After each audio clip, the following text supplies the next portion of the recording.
What's going on? It's your boy Sermon at Sermon's Domain on Twitter. It's been 6 years since Jadakiss last put out a solo album, but here we are once again. This is his fourth studio album titled Top 5 Dead or Alive. A little background, I mean, a lot of people who are Jadakiss fans already know where the title comes from. Top 5 Dead or Alive, and that's just off one LP. That was a line that he said back in the day. And it's actually probably, when I think of Jadakiss, it's one of the most known lines of his that I can think of. And I found myself more engaged with the guest features on this album. Like, first off, if you're gonna call your album like Top 5 Dead or Alive, I feel like you have to have more of you and less features. There's a lot of features on this project, and while plenty of them work, there are some that are just kind of like they seem forced or they're just filler. Even though You Don't Eat is a really good song, I feel like Diddy's guest features have been very lackluster lately. All they consist of is like him, talking. He's not rapping or anything. I miss the Diddy, when like Los was, ghostwriting his verses. Like when he gave us that Same Damn Time remix verse. He said, I could live your life and my life at the same damn time. Like, that was the type of Diddy that I love to see. And like on Diddy's latest project, there's really some good music on there. But like his guest features, I remember he was talking on a French Montana guest feature. I think he did the same on a Los feature as well this year. So I want to see this trend of Diddy talking on guest features, because they're all kind of similar. It's like, you don't grind, you don't eat. Stuff of that nature, like that hustle mentality. And I get that's Diddy's whole persona, but there's more creative ways to put it out there. I'm not a big fan of Swizz Beatz on songs anymore. I respect him as a producer, but I think his career, like appearing on songs and putting out songs, is kind of over for me. He had his run and he made some good records, but I don't know, it just annoys me a little bit. Otherwise, I feel like Jason was a good record. Like I said, You Don't Eat was a good record. There's a record called So High with Wiz Khalifa. Very cliche. But again, I felt like that was a filler song. And it sounds outdated too. One of the lines that Jadakiss spits was, he said, "Word to the Molly's niggas is popping now." Like, hip-hop's fascination with Molly has kind of diminished from, 2013 and 14.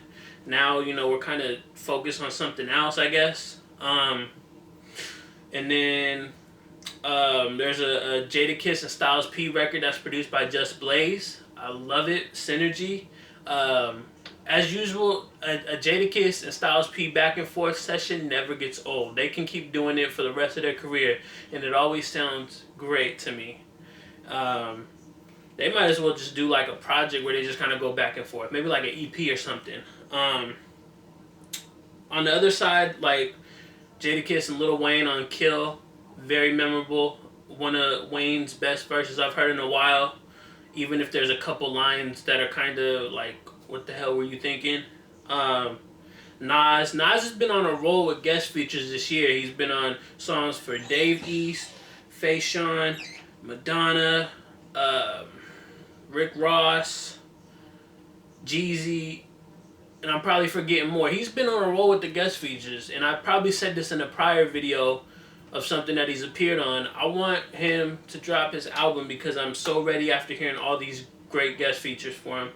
But not only that, I like the concept of Rain. It also has Styles P on it. Jadakiss's verse is probably the most memorable. He kind of stuck to that concept of utilizing rain in a clever way, and I like that.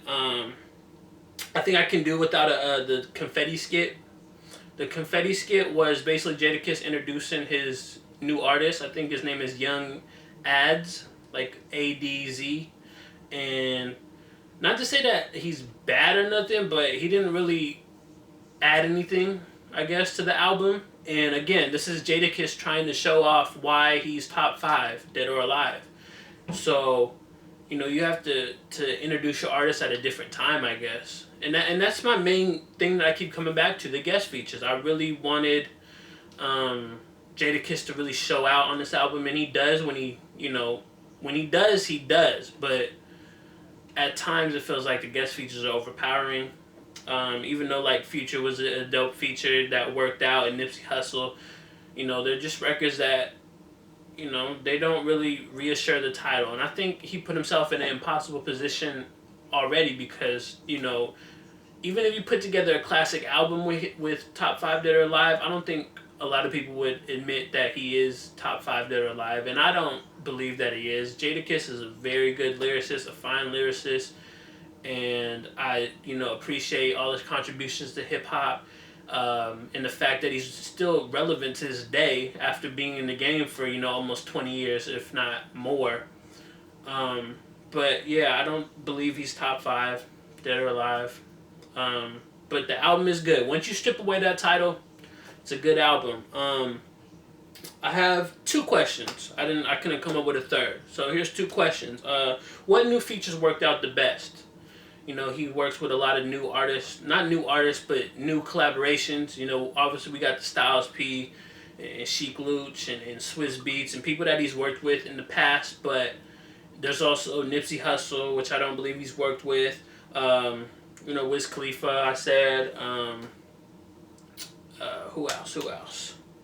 I'm trying to think. There was somebody else I wanted to highlight. Oh, Young Buck. I don't believe they've worked together. Future. There's a couple new guest features on here. So which one worked out the best? And lastly, where does Jadakiss' fourth album actually rank him? I've talked about this extensively, but I want to know your opinion. Let me know in the comment section below.